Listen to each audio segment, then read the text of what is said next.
Good morning. My name is Deb Colanino. I am a loan officer with Shamrock Home Loans. My office is at 385 Court Street in Plymouth, Mass. Today is St. Patrick's Day 2023, and got my green on. That's about it. But we are going to have a conversation today with our realtor, Jane Coit from Jane Coit Real Estate. She's going to tell us all about her real estate company, and also we're going to have a conversation about what's happening in today's real estate market. And it's important to keep in mind that, this is today's real estate market. I have no idea what's going to happen next week or the week after, so we're just going to talk about what we're dealing with in today's market. So, Jane, why don't you tell us about who you are and what your real estate experience is? Well, first of all, good morning. Thank you. Thanks for having me. Anytime. My name is Jane Coit. I'm the broker owner of Jane Coit Real Estate in Plymouth, Massachusetts. But we serve all of Massachusetts. That's something that our team takes pride in. We're very knowledgeable in many markets. I'm sitting here with Deb Colanino this morning because Deb is one of my preferred lenders. Deb is very, very smart. She knows her job really well and is always just such a great resource for us. Thank you. So, how many agents do you have working for your company right now? I have 15 agents. Okay. And we... Where are you located? We're located on the Plymouth waterfront.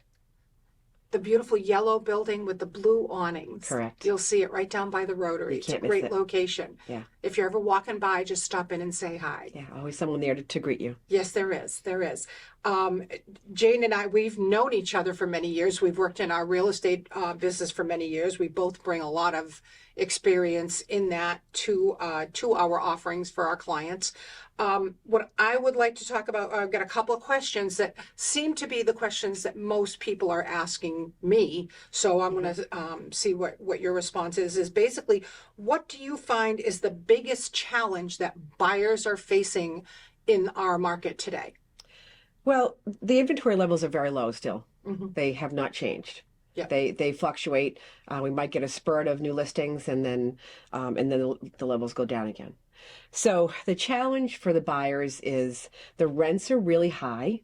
So renting is really a poor decision, in my opinion, and really keeping people from achieving home ownership.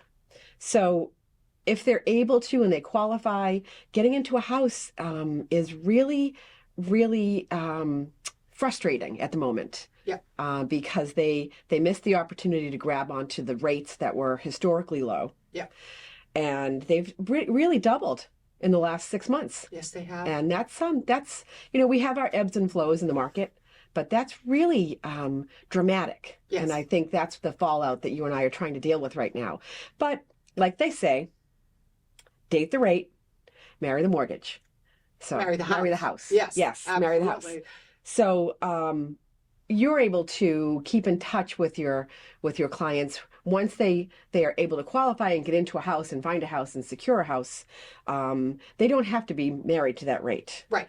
But they do have to qualify for the high rate right now. Right. And that's I think it's really a bit of a shock, because they have a clue and they have an idea, they find a house, and then they proceed to make an offer. We write an offer, and of course I always have them call their lender, which is usually you, and you give them the numbers, and the numbers can be shocking.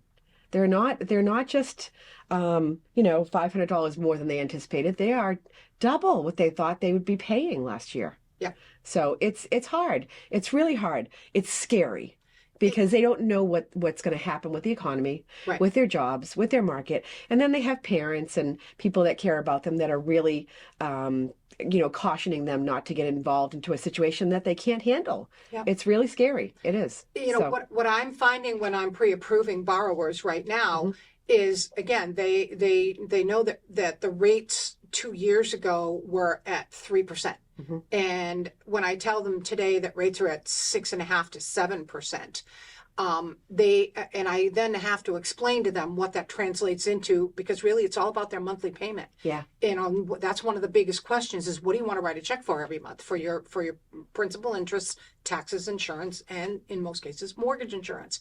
Mm-hmm. And while the rents are high, you're renting at $2,800 a month for a small apartment right Mm-hmm. now.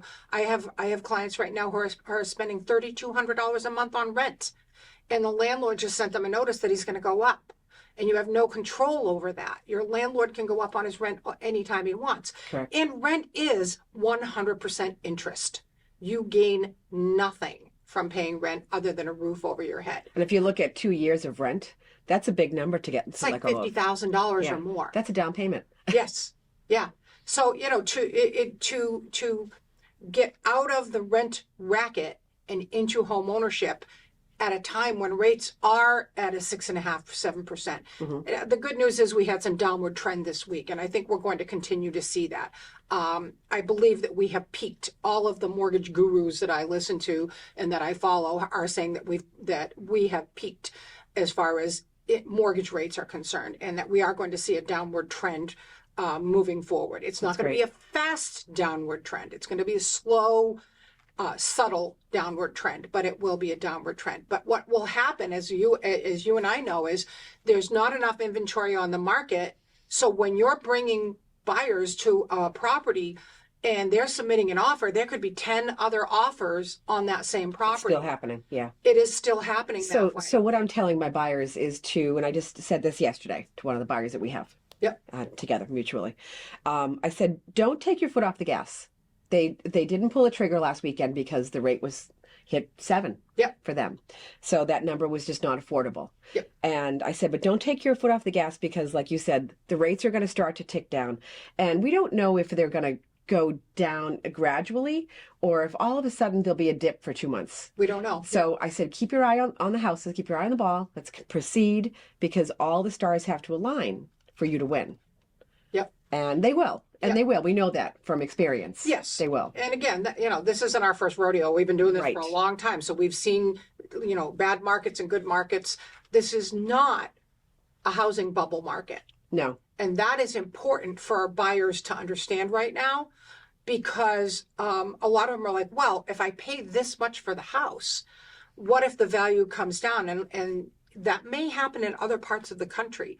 But in Massachusetts in particular, we have low construction right now. There's not as much construction in Massachusetts as there are in other parts of the country. So the demand for housing is still high, and there's not as many new houses being built. Correct. And not as many people are selling. So the inventory issue makes it so that as rates come down, more people are going to be coming out to buy. Mm-hmm. So instead of having 10 offers on a property, you might have 20 offers on that same property. And the price of the property is going to continue to increase. Correct. So we want people to understand, like you said, date the rate, marry the house, buy the house, and refinance later. Right. When the rate comes down. So that's a good point too. The one other point I try to make with the buyers today is that it's not a bubble. The value is going to stay. It's going to remain. The rates will shift, and you'll have a chance to refinance. However, you can no longer buy a house and say, I'm just going to be here for 2 years and turn it over. No. You really have to find the right house. And my advice is to like the house enough to live in it for 10 years. And then you'll be able to move on if you want. Yeah. But if you can't see yourself living in this house for 10 years or more, then you really shouldn't be buying the house. Yeah. Because I think the other thing that a lot of first-time buyers don't understand is to sell a house. It costs a lot of money. You got to pay the full commission on both sides. Yeah. Deed stamp tax, sales tax. You have to pay out a lot. So you've got to have the equity in order to do that. You've got to have a reason to do that. Yeah. And the right conditions. I agree. So that's another conversation I'm having with them. But that's what we do. We educate our buyers. Yeah. So that they're prepared. And part of the education is not looking at a house and buying the first one. You need to look at many houses. On average, in a normal market, which we're heading to more of a normal market conditions, not a seller's or buyer's market. I think we're almost to the point where it's kind of a normal situation depending on the property. Yep. You really have to weigh out all the things in the house that you think are important to you. You really don't know until you start looking at them. You can't buy a house online. No. You've got to see the neighborhood. You've got to see, okay, well, I love everything about this house. I really wanted a garage, but I'm not going to get one.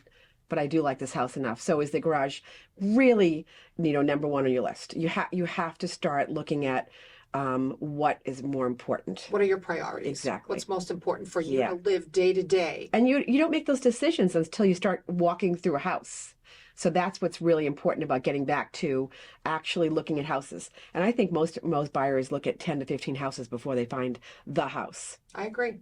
And they may have to put in more than one offer. Right. They may find a house that they like and they want to put an offer But don't in, you think by the practice of putting an offer in, especially for the lending side, Yes. it's a good experience for them Yes. because they're learning, okay, well, this is what gas is going to cost me over oil.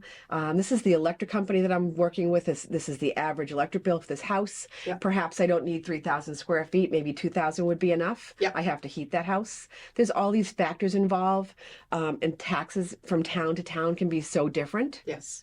So there's a lot involved, and I think they learn so much. Yeah. By actually That's why putting it's an offer important in. to work with a really good buyer's agent. And that's Right. why I like to refer clients to you, because I know that you're taking good care of them. Well, we're a partnership. Yes. I mean, We're a team. They're a team. The lender, Yeah. the agent, the attorney. Yeah. There's just so many pieces to the puzzle of actually having a successful transaction Yes. that a buyer has made a good investment. Yes. I would say to my buyers, this is an investment.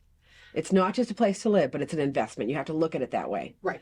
And it's your most important investment. And again, that's the opposite of renting. Right. Renting, Right. you get a roof over your head. Right. That's all you get. And I just had an article that I emailed out yesterday that shows appreciation over the last 40 years and what it goes year by year. And it was pretty interesting to see that out of the last 40 years, there have only been 5 years, 2 years in the 90s and 3 years in the early 2008-ish when we had the meltdown in the economy, that out of 40 years, only 5 years had diminished values.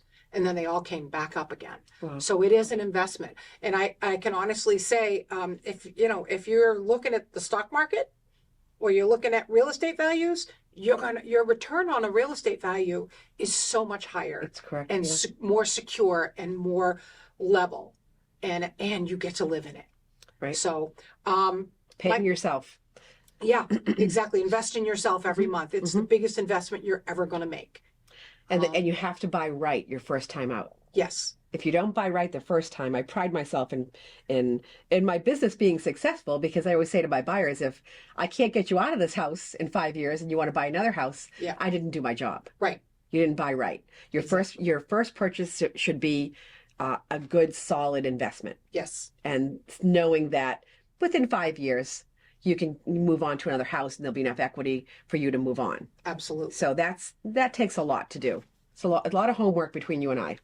When you have an offer going out, what are your recommendations to be able to compete with other offers, but still protect your buyers? I know some realtors are saying, don't do a home, say you're not going to do a home inspection, say you don't care about the appraisal. We went through that. I was horrified at that because it's not safe for the buyer. So what are you, Or the how seller. are you doing that? Or the No, seller. No, it isn't. So whether it's a listing, or if I'm a listing agent or I'm a buyer's agent, I advise my sellers, just let them have a home inspection. You don't have to agree to do anything. Yep. But if you know your house is in good condition, there's no structural issues or major problems, let them inspect. Yeah.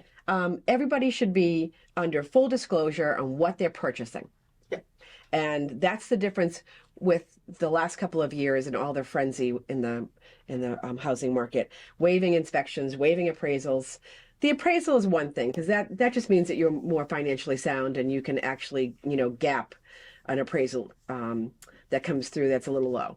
That's not as a big of an issue for me. That's just somebody deciding they want the house that bad. Right. But a home inspection is probably the most important thing you do not waive. Yeah. You have to understand what you're in for. Yeah. And even if the seller has disclosed, well, the roof is at the end of its life, we understand that. Great.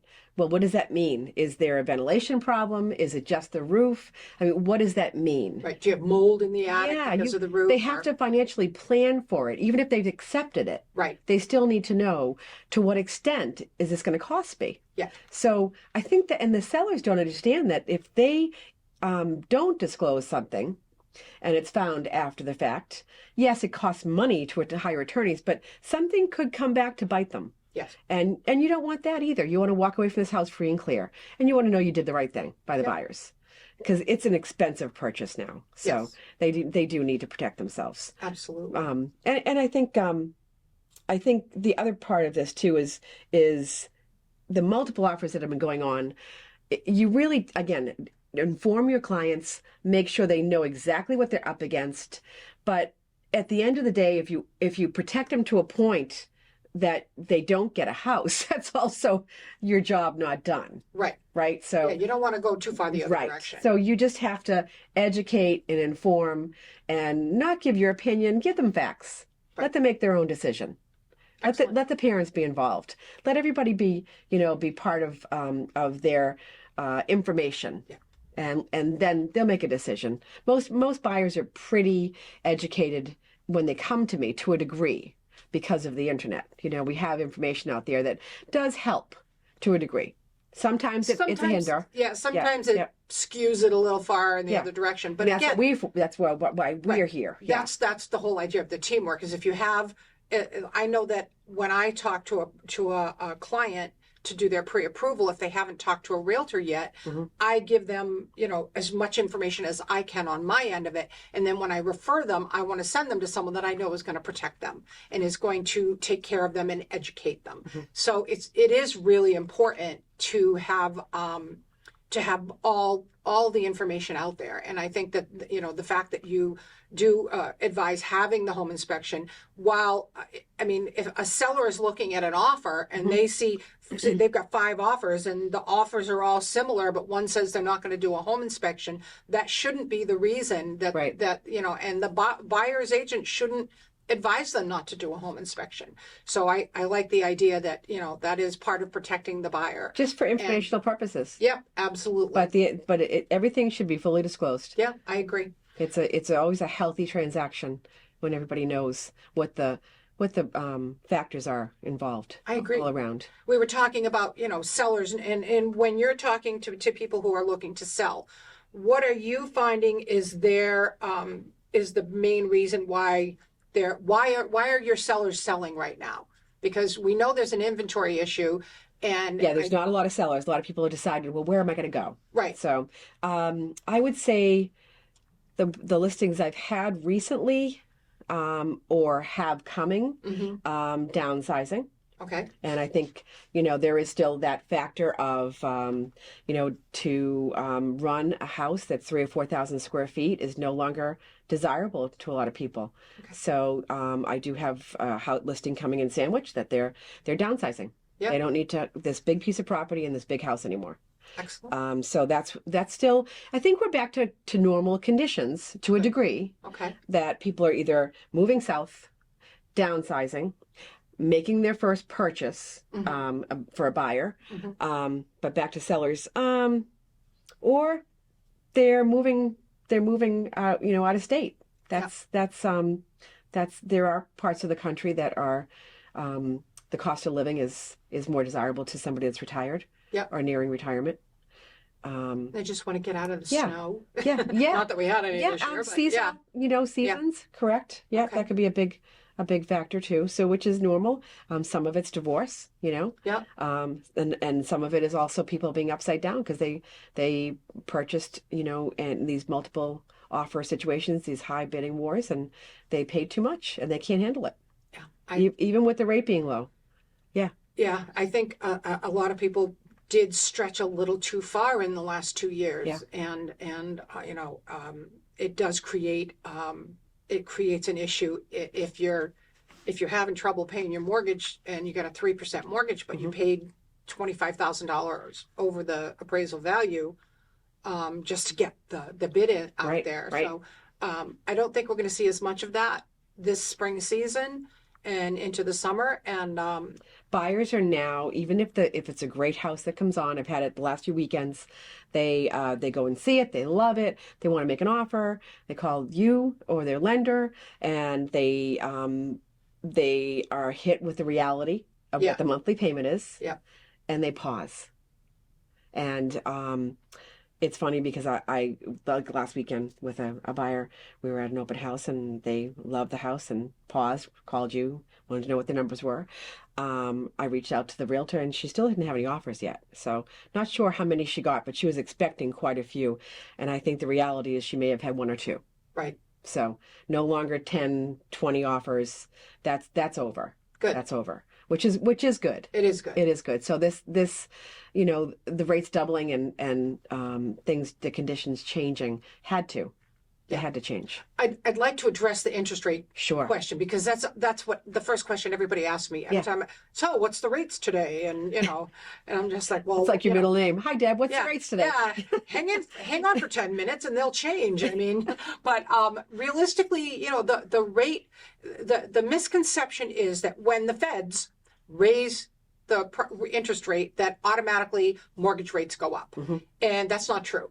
Mortgage rates are not based on the Fed. Your car loan is, your credit cards, the amount of interest that a bank pays when they borrow money, all of that is affected by the Fed rate. Mortgages are more affected by the bond market and the treasury market and what investments are doing.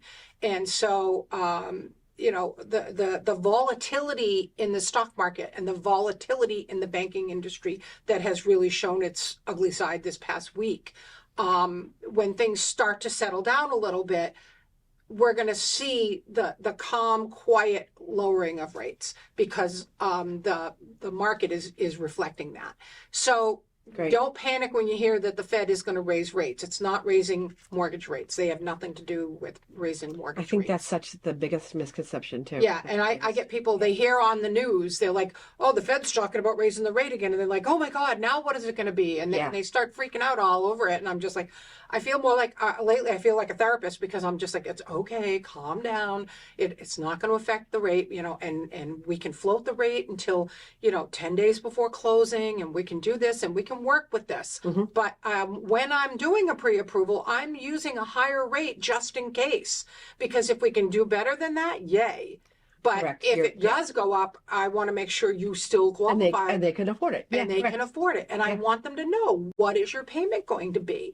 So some of my clients have come to me and said, we were looking at $600,000, but we don't want a $4,000 a month mortgage. So we're going to drop our expectations and we're going to start looking at $500,000. And, and that's kind of across the board. I think people are just really finally realizing that, I can live in this $500,000 house comfortably. I may have to tweak it and fix it up a little bit, but when I sell it, if we have a 5% annual increase in value, that's a really good increase. Yeah. We went through that 19% increase in value, which was artificially stimulated by the lack of inventory and the low interest rates. So that scurry of that 19% interest, 19% increase in value has slowed, which is what you were just saying. So people are stopping and saying, I don't want a $4,000 a month mortgage. Well, and I think they understand too that it just starts at $4,000 because now your electric bill is doubled. Your heating bill is doubled. Yeah. So you're up to $5,000 to run that house. Right. And that's a lot of money. What, one person loses their job? Yeah. And we're in uncertain times. Yeah. I don't think we're in any kind of scary times. I just think we're in No. uncertain times. So we don't know how long it's going to be until things, come down and become more realistic. I was watching the news this morning and I saw National Grid is going to reduce their rates, electric rates, by 39%. And I thought to myself this morning, well, why did you double them? Yeah. These poor people, I know. they can't afford it. Yeah. I know. Yeah. know. It is. Yeah. Again, it's a volatile time, and we're going through some transitions. Yeah. And but again, we've seen it. We know that it comes out on the other side, and that things do settle down. The key here, what I want people to take away from this conversation is find people you trust in the real estate industry. Find a realtor that you trust that is going to represent your best interest. Find a lender who is going to educate you and give you all of the information, not just, quick, here's your pre-approval. What it comes down to is you really want someone that cares about where you land. Yes. And how well you bought, so that you are in a good, healthy situation.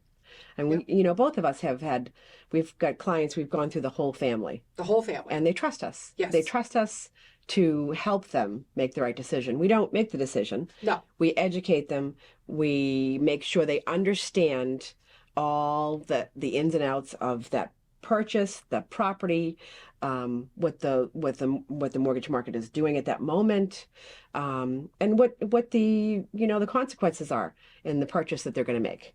Absolutely. So that they can make an intelligent decision. And I think you and I, are really, really well aligned, as we care about our clients. That's our care job. about our people. That's right. Yeah. That's right. It's not about the buck. It's about the relationship. Correct. And carrying through with that relationship. So thank you so much for answering our questions today. I appreciate you having me here. Yeah. Our contact information will be on at the end of this video. And if anybody has any questions, please feel free to reach out to either one of us. And we'd be more than happy to answer any questions that you have. There are no dumb questions. No. So thank you very much. It was good Thanks, talking Deb. to you. Okay. Thanks for having me.